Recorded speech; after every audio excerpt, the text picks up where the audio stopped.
Thank you for joining us. I am Beth. And I'm Neil. It's great to be here talking to you. So we are from BBC Learning English, which is part of the BBC World Service. And within the team that we have, our primary purpose is about creating materials for learners of English. So we are here completely to support teachers and learners with their English language journey. Yeah, and that takes the form of primarily creating digital media, so podcasts. We have a website which has videos and audio products on it. Yeah, and there's also a lot of worksheets and transcripts. So we're going to be talking about autonomous learning and how BBC Learning English can help you and your learners. So encouraging your learners with autonomous learning. So there are, within the department, we are made up of a mix of ex-English language teachers, although some are still teaching English, and then also media professionals, so podcasts and video specialists. That's right. Yeah, we're a real mix of skills in the team. As Beth said, experienced, qualified classroom teachers working together with people who really know their stuff when it comes to podcasting and video creation. Yeah. And we have been going since 1943. So we've been around a long time. Obviously not as a website since 1943. We started off as something called English by radio, and then television came in. And since I think 1998, we've had a website. Yeah, so we are purely digital. So we're going to talk around about a sort of range of reasons why learners can find it difficult when it comes to autonomous learning. These are very valid reasons that we're going to look at. And our first one is, I can't afford extra materials. So what would we say to this, Neil? The magic word free. So everything that we produce is absolutely free for the user. There's no sign in, you don't have to commit to anything. You don't have to pay for any downloads. Everything is free. You can access the website for free. I keep saying free, it's free. And it always will be free. So here are a range of videos that you can get for free. We're going to be talking about these. Our website is available in pretty much all countries. We have an audience that is in over 170 countries when we look into our statistics. So really we are pretty global. And with that in mind, what we make, we are based in the UK, but what we make has to be suitable for a global audience. So there is a range of topics that we cover that aren't just relevant to British culture. It's very much a global culture of things that we talk about. So our podcasts are also available internationally. So if your learners use Spotify for their podcasts or Apple Podcasts, they're available there. The magic words are wherever you get your podcasts. When it comes to BBC Sounds, internationally, all of the podcasts are moving over to bbc.com. So if you are not based in the UK, then your podcasts are available on the BBC website as well and on the Learning English website. If you're in the UK, then all the podcasts are also available on BBC Sounds, which does need a login, but it's still free. Yeah. So another issue that some learners have. Yeah. So again, it's just a reality, isn't it? A lot of people don't have much time. Well, we bear that in mind with the materials that we produce. Nothing is very long, basically. We have a load of videos that are around the sort of 3 minute mark, 2, 3 minute mark, some longer that go up to about 8 minutes, but certainly we don't really have anything video wise that's more than 10 minutes. Some of our podcasts for the higher level or sort of specific areas around sort of office English are a little bit longer. But it's all, I was going to say bite size, but that could be confusing because there's another part of the BBC called bite size. That's not us. But it is bite size. The materials are easily consumed if you don't have much time. I'm very aware that we've been talking a lot, and we are going to play you some stuff. So this is one of our producers, Georgie, and she has a series of videos that range in level from A1 to C1. They are grammar and vocabulary based. And these are a classic example of a 2 to 3 minute video. So we are going to play you a video, phrasal verbs for feelings. We've chosen this just in case you recognize these people on the cover. We chose this very, what's the word? Well, we wanted to show off our acting skills. Yeah, we wanted to show you our acting skills. So we're going to play you a few minutes of this and yeah, see what you think. Calm down. Phrasal verbs aren't that bad. This is a BBC Learning English video all about feelings. I'm Georgie. Let's get into it. Starting with verbs for when you keep your emotions on the inside. If you bottle up your feelings, you keep them inside instead of talking about them. It's this idea of putting your feelings inside a bottle and closing the lid. Neil, it's not good to bottle up your feelings. You should really try and open up and talk about it. Open up. That means you share your feelings openly and talk about them. Well, it's great to see you opening up a bit and sharing your feelings. Yeah, it feels really good to open up. Are you holding back tears? If you hold something back, it means you hesitate to do or say something. You can hold back tears or hold back from saying something. Don't hold back. Let it all out. Oops, shouldn't have said that. Now let's look at verbs for when you lose control of your emotions. Breakdown means you lose control of your emotions and start crying. We usually use it to talk about someone else. Georgie, Neil was just talking about his dead dog and he broke down and he cried. I don't know what to do. Blow up means lose emotional control in an angry way. We use blow up for explosion, so imagine someone exploding with anger. Yeah, he was sad, but now he just found out his favourite football team lost and he just blew up. He was so angry. Don't freak out, I'll come and help.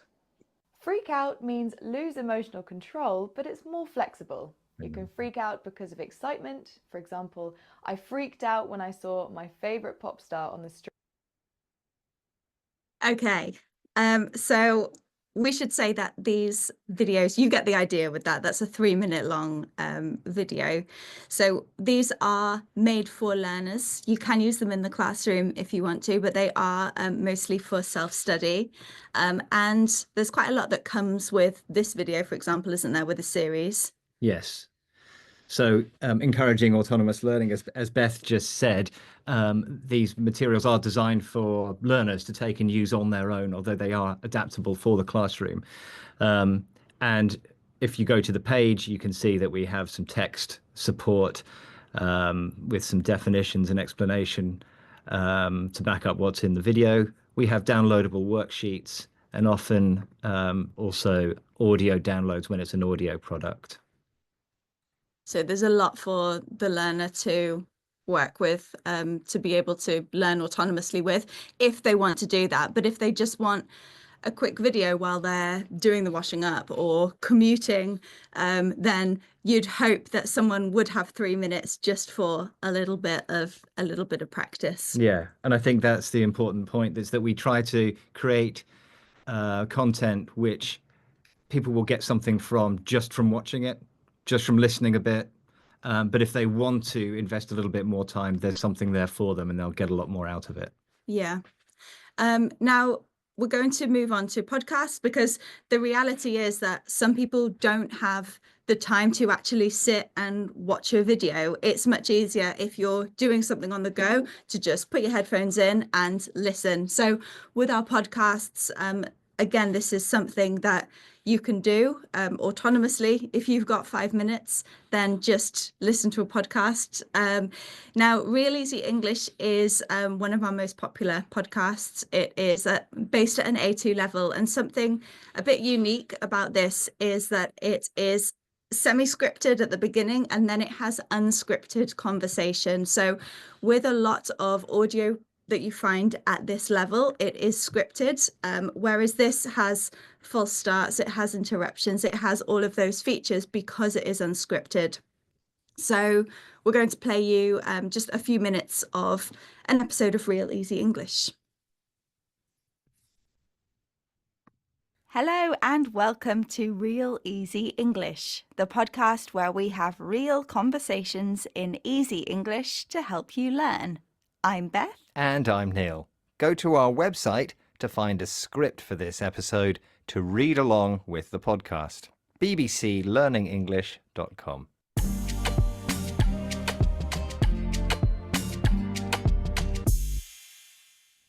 Hi Neil, how are you doing? I'm very well, Beth. How are you? I am good, thank you. I've been watching Race Across the World. Ah, TV. Do you like watching TV? It depends. If I really like a show, then yes. Today, we're talking all about television. We'll talk about some of the shows we watch and why we like them. So, Neil, do you watch a lot of television? No, actually, I don't. I think probably I spend more time thinking about what to watch on television than watching because there's so much choice. But I do like to watch things like live sport on TV. Okay, that's good. How about you, Beth? I watch some programs if I really like them, but a lot of the time, if there's a show I really like, I binge watch it. That means I watch several episodes of a TV series in a row because then I get to enjoy it all at the same time rather than having to wait for the next episode because there is some really addictive TV out there. Yeah. Do you enjoy watching reality TV? That's programs about real people rather than actors. I like some reality TV. So, for example, we have a show in the UK called The Great British Bake Off, where real people compete with making cakes and biscuits and that kind of thing. And I like that show, but I'm not really a big fan of other reality shows like dating shows and Big Brother, that sort of thing. Have you ever been obsessed with a TV show? Okay, you get the idea. So the design with this series was to come up with topics that are relevant to course books and to what learners tend to be learning at this level.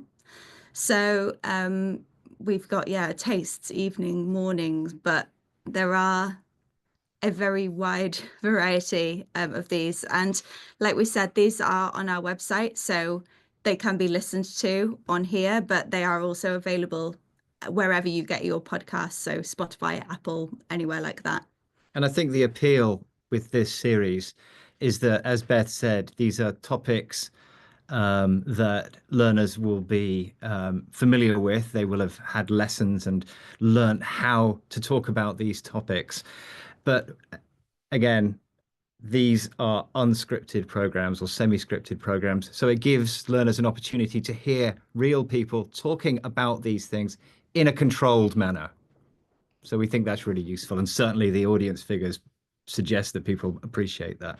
Yeah, we try to keep it very graded while still talking in a real way. And it's not always me and Neil. Sorry, we've shown you examples that have us in, but there are other people and we will show you those. So another issue that some learners have is they don't want to study in their free time because studying is boring. And this can be true. Studying can be boring and some people don't want to do it. And Bobby was talking about this earlier. You've got to find with a learner, they need to know what do they want to do in their own language? What do they enjoy? What is their personality? And what can they find that is relevant to them? So this is 6 Minute English. It's our podcast. Obviously, it's 6 minutes long, and it has been going for a very long time. And because of that, we have a lot of stats on it. We know what are the most popular sorts of topics. We can predict what's going to do well. And we have a quite young audience with this. They are sort of, what do we say, about Under 30? 35, yeah, 18 to 35, and a really good balance of male, female. It's around 50-50. Yeah. So there are a range of topics with 6-Minute English. Ones that are really common are people talking about their feelings. So young women on social media, which you can see here, was really popular. A lot of people are very interested in this topic. Anything that is related to mental health. So, you know, why are we lonely? Climate anxiety, all of these things that learners can really relate to are popular.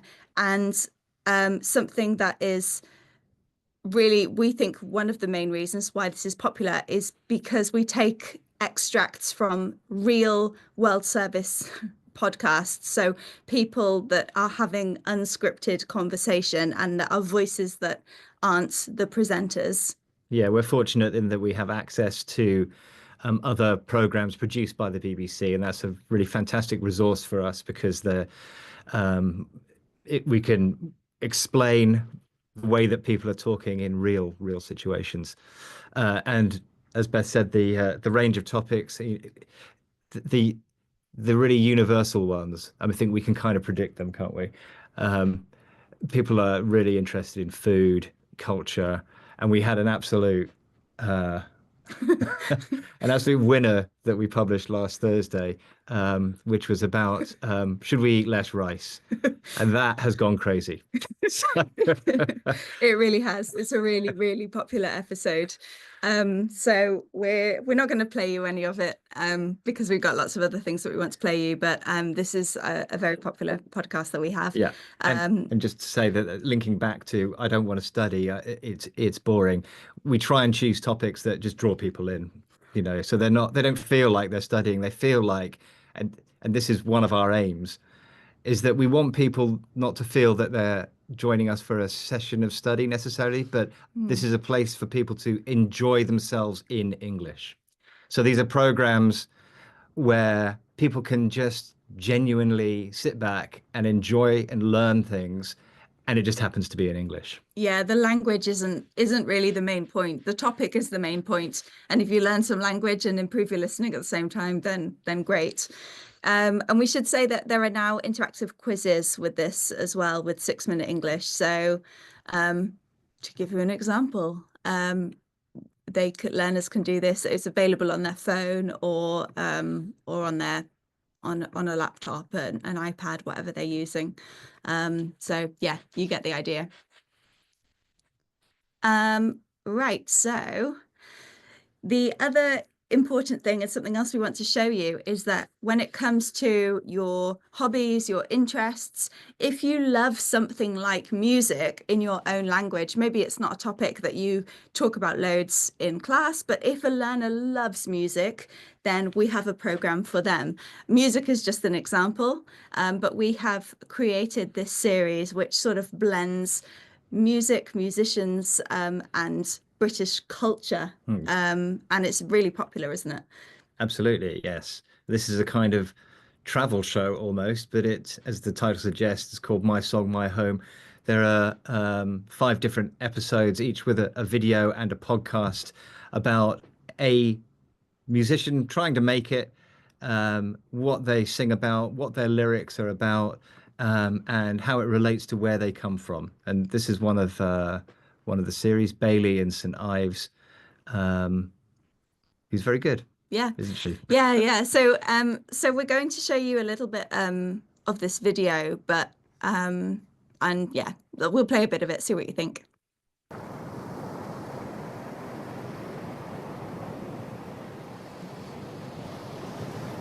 I'm Bailey Tonkinson and I'm a singer-songwriter, musician, and I have a band called Bailey Tonkinson and the Locals.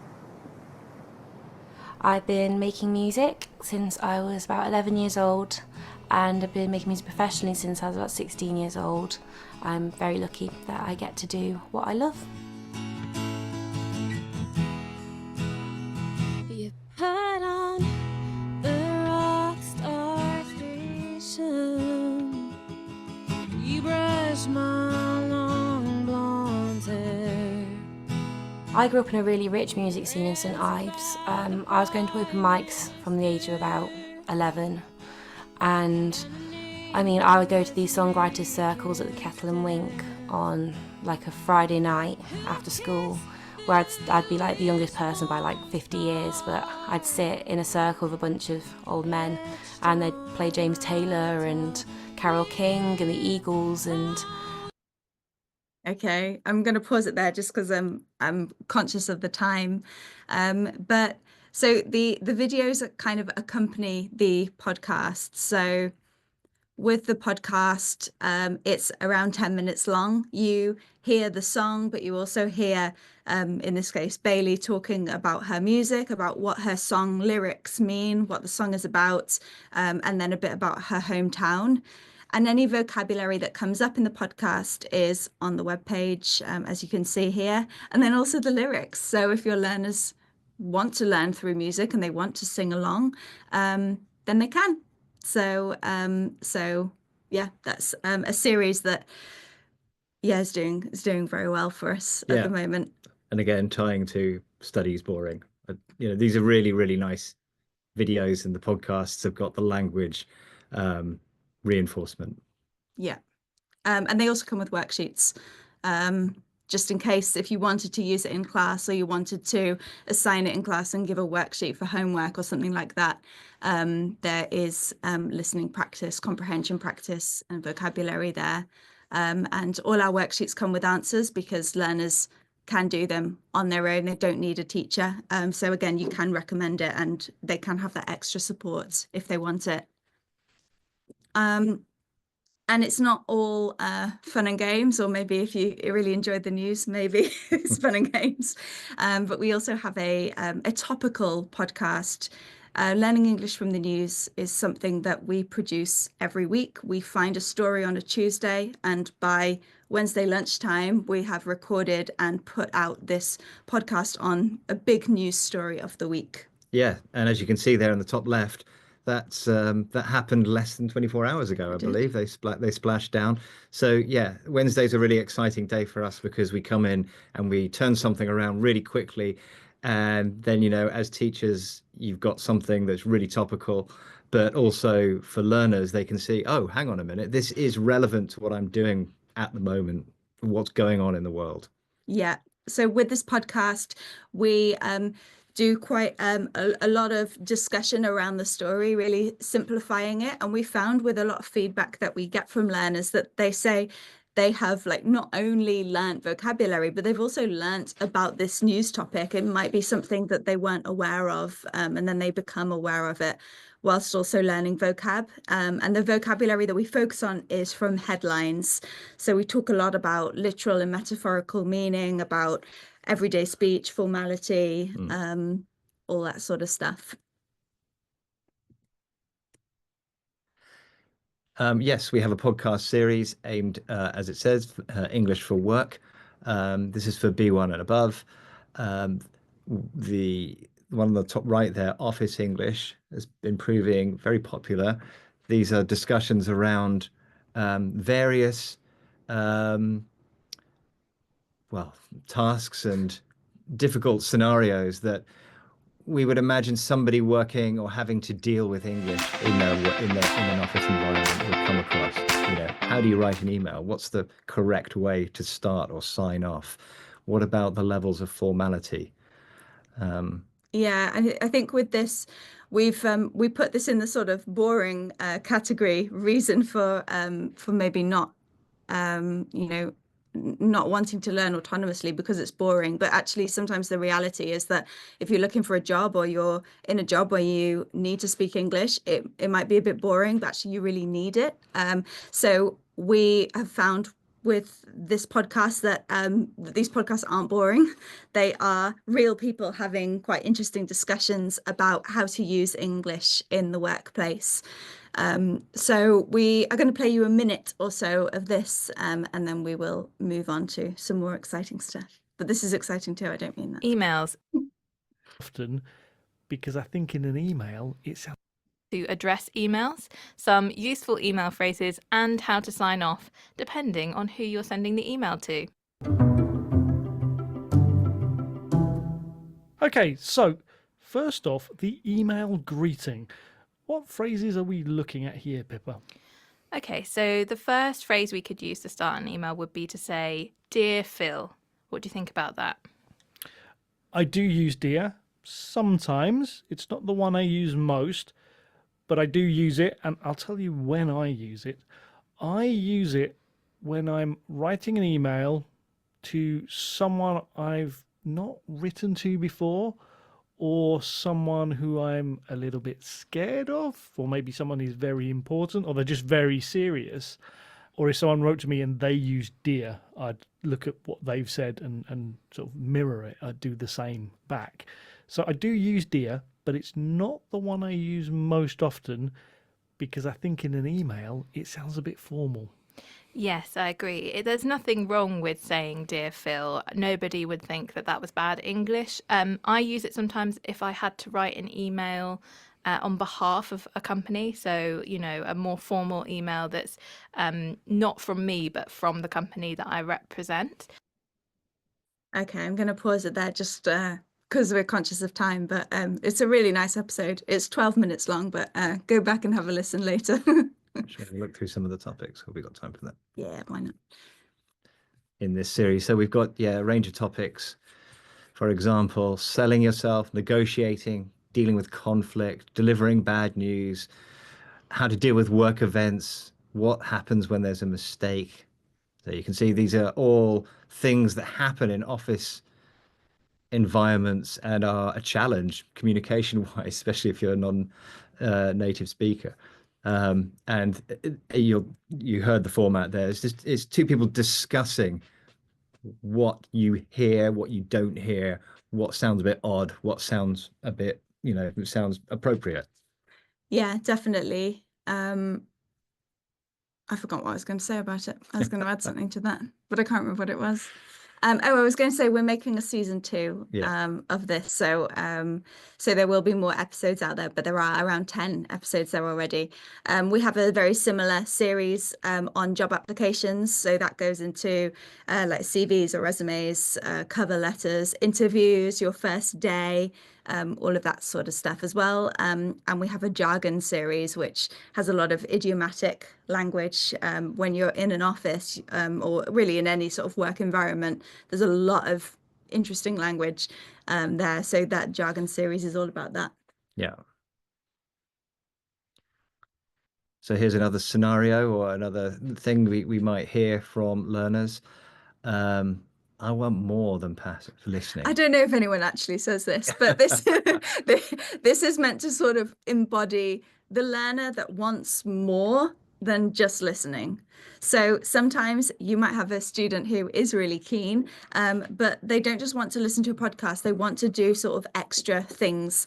And this is where we're going to talk a little bit about worksheets and about learners getting involved themselves.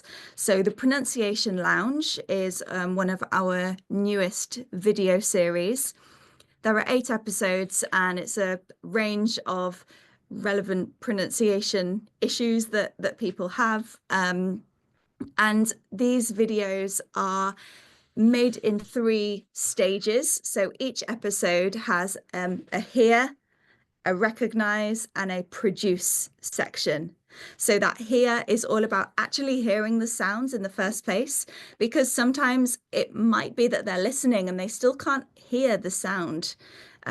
Recognize is then actually understanding where they will hear that, and then produce is where the learner can get involved. There is quite a lot of drilling, repetition in this series. And I want to show you these worksheets that we have with them as well. Do you want to talk about the worksheets? Yeah, so the worksheets have got activities in them that will help those who've watched the videos to further what they've come across in those videos, give them an opportunity to sort of flex their muscles. Yeah. Yeah. Because there are 8 episodes, there's a range of activities. So there's all different activities within these worksheets, and we try to encourage the learners to practice saying the words out loud as they're doing it. So, for example, with this one, ideally they would say win, fantastic, counting, interest, and they would be able to follow the instructions and say the words out loud as they go. All of our worksheets have answers with them, so that they can be used on their own. And just to show you another example, let's have a look at this one. So this worksheet you can see looks quite different, but it's the same sort of thing. So here they're looking at what should they do this weekend. They can read through the sentences, decide yes or no, and go through, and then they're told what they should do this weekend. Again, it can be used in class, but the answers are all there. They can be used on their own as well. Should we show a minute or so of a video? Yeah, I'll give people an idea of what it is. It's like sort of daytime TV, but about pronunciation. It is. The idea is you sort of have a coffee, sit down, and join me and Georgie for a chat about pronunciation. How do you pronounce this? Let's find out.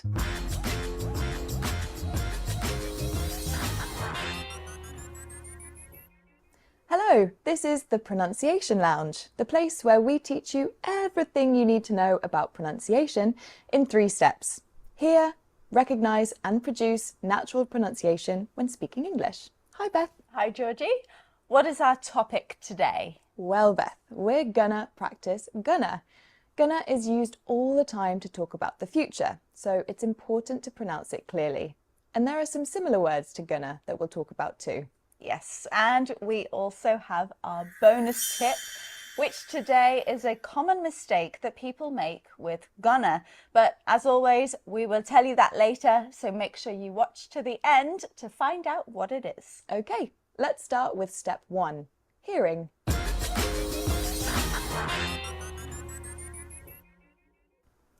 So we're going to listen to 2 people talking about their future plans. Now, while you listen, answer this. Neil just said I'm wearing a hat, and I am. The unfortunate position of the plant. I do look like I'm wearing a hat. Anyway. So yeah, the Pronunciation Lounge, there are 8 episodes, and we are in production of a second series of that. So there will be more episodes coming, and more worksheets. The transcripts to download are also available with that.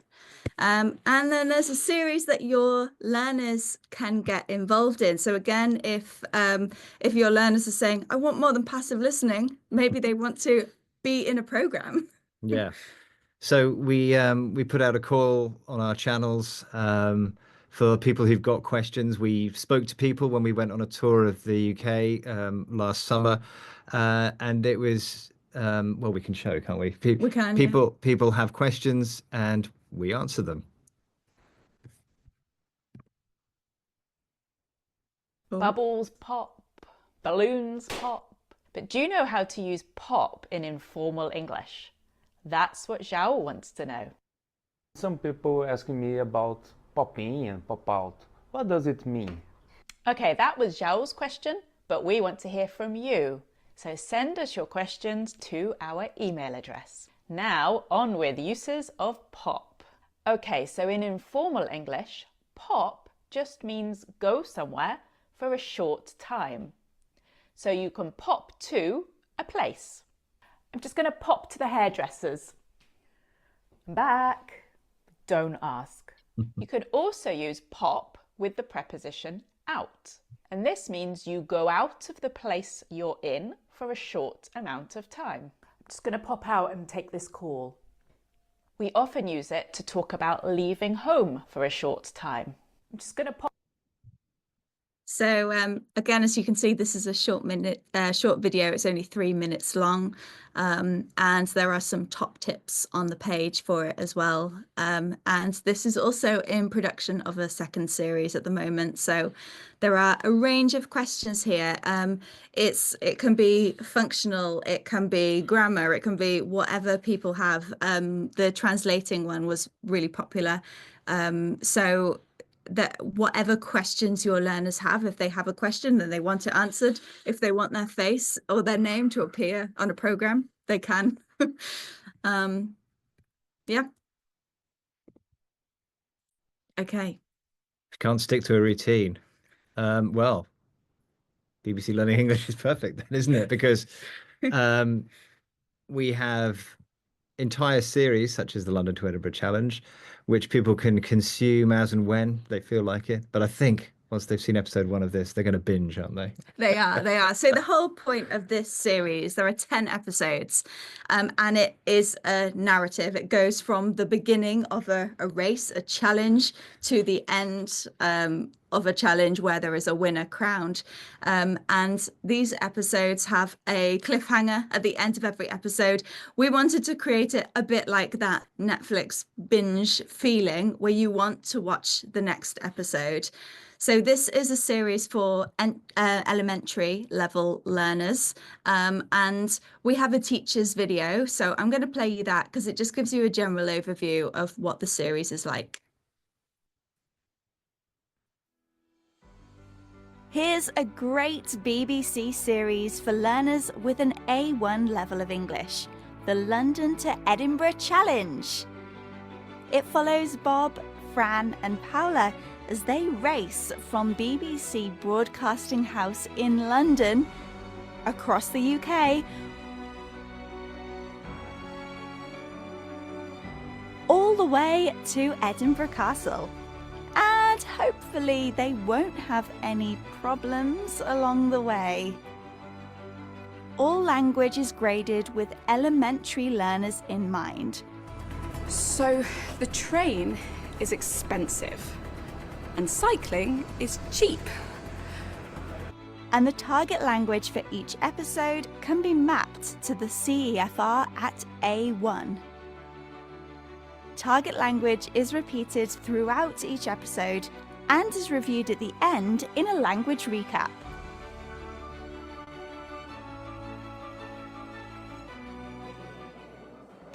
Coffee? Tea? Water? Water, please. At the end of the road, turn left onto the Royal Mile. Paula, now you're running. I'm running! Each episode is around 5 minutes long. Watch the series in class or set it for homework. And don't forget, there's a free worksheet with answers for each episode that covers comprehension and target language practice. We hope you enjoy it.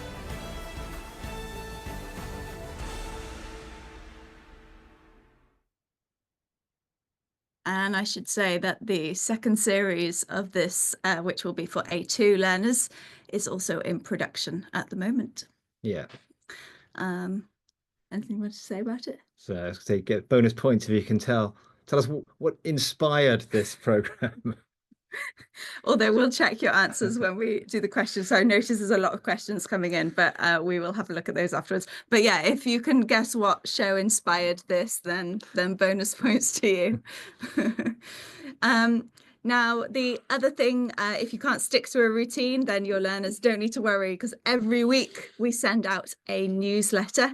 And with this newsletter, learners will get, well, I'll show you what they get. Curated. Oh, I had it up. Where has it gone? Now you're all looking at my email. Here we go.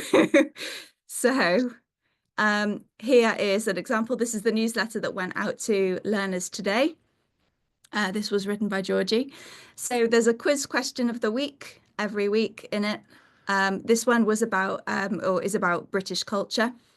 So there is an easy, medium, hard, and a bonus section that's always in it, where we just recommend programs depending on whatever the topic of the week is. And they just click the links on the picture or down here, and then they can watch that program. And then there's also extra stuff. So, for example, sarcasm, very common UK kind of humour. A program on slang, mooch, for example. We have a program called Shakespeare Speaks. So every week this changes, but if learners sign up to the newsletter, then they will always get a range of programs that they can watch on a topic. And there's also a teacher's newsletter. So if you are a teacher, that goes out every month. It's the first Friday of every month that goes out with a range of ideas, programs, worksheets, a range of podcasts and videos that you can use with your learners. And then I don't know where to start is what a lot of learners say. So on our homepage, which we'll show you here, there's a range of ways that you can access content. That's right. Yes, you might want to go in via sort of areas of language that you're interested in. So there you can see work English, vocabulary, grammar, courses, news English and pronunciation. You click on those links and they'll take you through to the relevant areas. For example, work. Yeah. We also then have our latest content. So consonant clusters in the pronunciation lounge came out this week. Came out yesterday. Yeah. The Astronaut's Home After 9 Months in Space, that was produced and published today. And the other two from this week as well. Yeah, so that was from yesterday and that was from the day before. So every single day this rotates. So there's always something new on the website because we publish 1 or 2 new programs every day. Yeah. And then you might want to access your learning via level. So I believe that easy block is one of the most clicked on things on the whole site. It is, yeah. So we go with easy, medium and hard as our levels, but matching the CFR, easy is A1 to A2, medium is a B1, B2, and hard is B2 and above. And the reason we do that is that that's what people search for when they're using Google, rather than the jargon. So because our website is predominantly for learners, they don't search elementary, they don't search beginner, they search easy. So that's why they're labeled in that way. So as an example, if you click on easy, then you'll see the A1 series that you've just looked at. English My Way is an ESOL course for beginners. We have Real Easy English, which is the podcast that we listened to earlier, where we talked about TV shows, and then some other programs on there as well. And then it's the same with medium and hard with those relevant programs. And we also have featured topics which we rotate. So here we've got feelings and emotions. So we've bunched together a load of programs on that topic. And yes, and there's the full range here: sports, exercise, food, the environment. We should have rice up there in its own category. Yeah, so with food, and then these are done by level. So easy English about food. So if you're doing a lesson on food in class, then you can go here and you'll find something relevant for you. Food in the brain, we've got loads on food in the brain. Verbs, culture, expressions, all sorts of things. Oh, look at all that. Oh, it's making me hungry. Chocolate and ice cream. We have a drama. We've even got a food drama. We do. We've got all sorts of stuff. Because we have been going since 1943, as you can see, there is really a range of content. There's loads of stuff on our website, and because we're producing new content every day, it does always update. So those topic pages are a really good way of finding something specific. If you want to do something in class, or if your learners are particularly interested in something, then they'll find something relevant to you from that. So quickly, before we move on to questions, we also have social media, and we have a Chinese website as well. So if you have any Chinese learners, we have a lot of bilingual content. And again, that is updated every single day with new programs in English and in Chinese. And that's it. There's our QR code if you want to search BBC Learning English, or you want to search the QR code.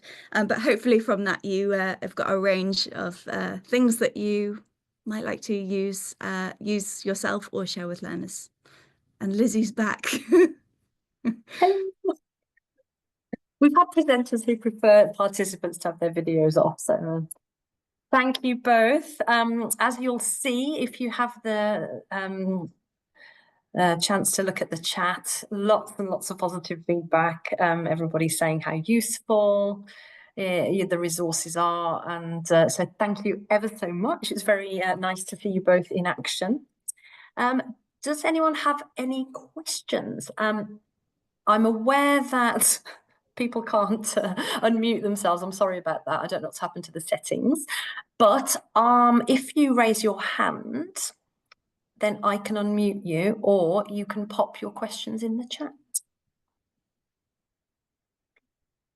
Oh, there's one here. Any specific program for C2 level? You want to answer that? Yeah, I'm just going to this one. not specifically. We have a course. If we can go back to the site. Yeah. One sec. Sorry, I'm just sharing the link to the Chinese site. Great. Yeah. Which one? Yeah. Is it this one? Yeah, I mean, that's probably not, as we call it, towards advanced. Yeah, it's we have got certain topics, like, for example, we have a whole series called Go the Distance, which is for people trying to sort of access university and academic language. we don't, I wouldn't say that we have anything that is specifically C2, to be honest. However, a lot of what we do does cover C2 vocabulary. So for example, the English we speak is a program about 2 or 3 minutes long, and a lot of the vocabulary there you would see in C2 classes. So something that I actually used to do when I was teaching and wasn't working for BBC Learning English was I would find this page and I would basically put up, as I've got it now, where you've got 6 things, and with a learner it's kind of like, okay, find out what do these mean. They could go off into pairs, they could do it themselves, do it for homework, and then come back and then teach each other these phrases. I think because what we really try to do is explore natural English, as it appears. We have, like in this series here, main character moment. I didn't know what that meant until about 2 months ago. So, there's a lot of vocabulary and expressions coming out of social media that is just changing constantly. So I think we try and capture that in Learning English in the News, that we've got, the headlines. Who knows what's going to come out of a headline? So it's relevant to people who are studying at a higher level. So, yeah, and with Learning English from the News, like there is occasionally vocabulary and high level topics that we'll talk about that that would work at C2, definitely, but nothing specific, I would say. Awesome. Thank you. There is another question here. So I've seen someone's just said they've just downloaded the app 6 Minute English BBC. That is not our app. That is an absolute pirate copy, which we're trying to get taken down. So I would suggest going to our website and doing it that way. Or if you are, I like that, Victoria. Yeah, we've got a laughing face there. Yeah, so I would stick with the website or go to any sort of podcast platform and listen that way instead. That's a great tip. Thanks, Beth. Another question here. How do online resources deal with different dialects or varieties of English? I guess it's because it's the BBC, it's quite British focused, but I'll leave you to but because we're World Service, we do have we do take audio clips from programs that go out around the world and will contain guests who are speaking English as a second language. So international English features. We're keen to capture all Englishes. Yeah, there's when we with our pronunciation program, the Pronunciation Lounge, we take real inserts from our own programs, and a lot of those do come from real, like, other World Service podcasts. So there's an episode where there's someone who is from I think they are from Uganda. And they are speaking in English, but they're talking about dumplings in their country, and that is, so there's a lot of language around that, especially in terms of accents that we have in the London to Edinburgh challenge. For example, quite a lot of the actors are from the north. They were from Cumbria. There's a range of accents in there from around the UK as well. Awesome. That's great to hear. And then Saeed has a big social media following. Is he allowed to use some of your videos, or is he allowed to share your videos on social media? And if so, I guess just the URL would be a good way to acknowledge the source. How does that work? Yeah, people are free to share things. What they're not allowed to do is download and then upload as if it's their own material. So, Yeah. but sharing, absolutely. Yeah. Yeah, definitely. So especially when it comes to Facebook, that's a really a good way of doing it. With Instagram, there's a share button as well. So as long as you have tagged BBC Learning English and said where you've got it from, then definitely, yeah, that's fine.